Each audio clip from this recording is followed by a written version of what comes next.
What's up, guys? Tino Patino here with Corey LaJoie, driver of the number 7 car. Corey, we haven't been racing in a couple weeks. How you been? Good, man. I've just actually been hanging out of the house.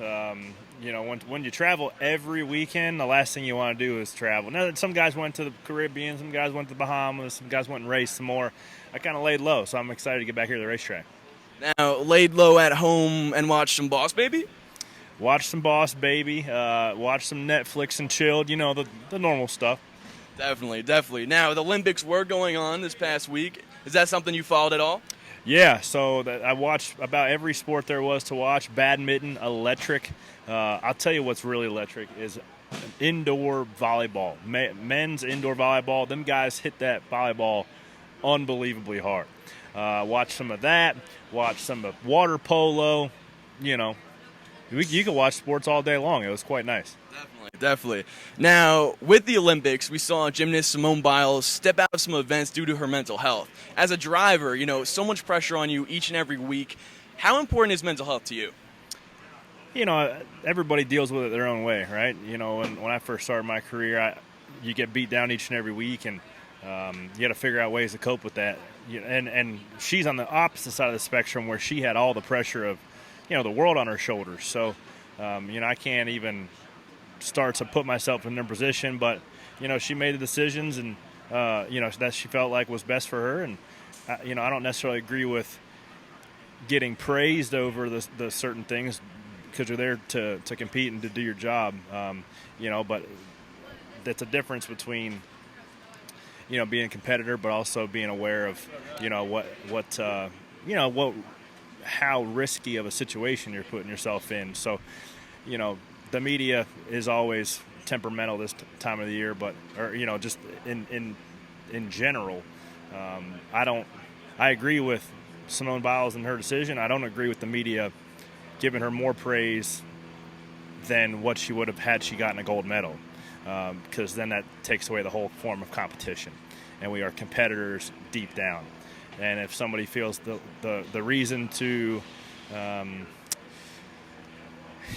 withdraw from a certain event because it's like a vertigo type situation, and they're afraid for their safety, then so be it. But I also, if I was to bow out the week before the 500 because the room was spinning, and I'd be putting myself and competitors in danger, I wouldn't expect to be getting praised for it as if I'd won the race. So. I wish the media probably could have covered that a little bit differently, but also, on the contrary, you have to appreciate the courage that it does take to not put yourself in harm's way. So it depends what side of the eye you're looking at it on. I could see it from both ways, but I hate that she didn't compete because she was our show horse out there, and she still is the GOAT. You definitely missed her seeing in some of those events that she really crushes. But, onwards and upwards. Yeah, definitely. Great answer there. And now getting back to racing, we are back here at the Glen for the first time in a couple years. How are you feeling, to be here back at the track and go road course racing? I don't particularly love road course racing. I'm starting to get better at it and put a lot of emphasis trying to just learn the craft of a different braking style and a different feel of what you're looking for out of your car on a road course and an oval. So now we go Watkins Glen, and we turn back around and go to Indy, the Grand Prix next week. So you either got to figure out how to adapt and survive, or you're gonna get weeded out because there's so many road courses on the schedule. So looking for a top 20 here. We've ran competitively at COTA. We ran competitively at Road America a couple weeks ago. So hopefully we can continue that today. Yeah, well, you definitely have been competitive. Your motto is stacking pennies, and in 8 out of the last 9 races, you finished in the top 25. So would you consider that stacking pennies? Oh, for sure. I think the budget of our Spire Motorsports team is probably not in the top 25. We have some great people and great equipment and good motors, but when you're racing, the top 24, 25 cars are fully funded. So, we're trying to figure out where we race and guys we can beat on a consistent basis and just execute, because it's easy to beat yourself. It's hard to beat everybody else, but it's really easy to beat yourself. And I think lately we've been, to your point, stacking pennies a little bit, and hopefully this will lead us into the next gen car where we could hit on something, and a 18th place day turns into a 9th or 7th place day. So that's what the goal is here for this next gen car. But we've got 13 more races here to close this thing out and see what we got. All right, now the last segment of our interview, the green and white checkered part. I'm going to ask you a couple questions. Here we go. If you could play an Olympic sport, what one would it be? I don't know. Men's volleyball was electric. Now, I don't know if I would want to be in the receiving end of some of them spikes, because those things look like they're coming 400 miles an hour at you.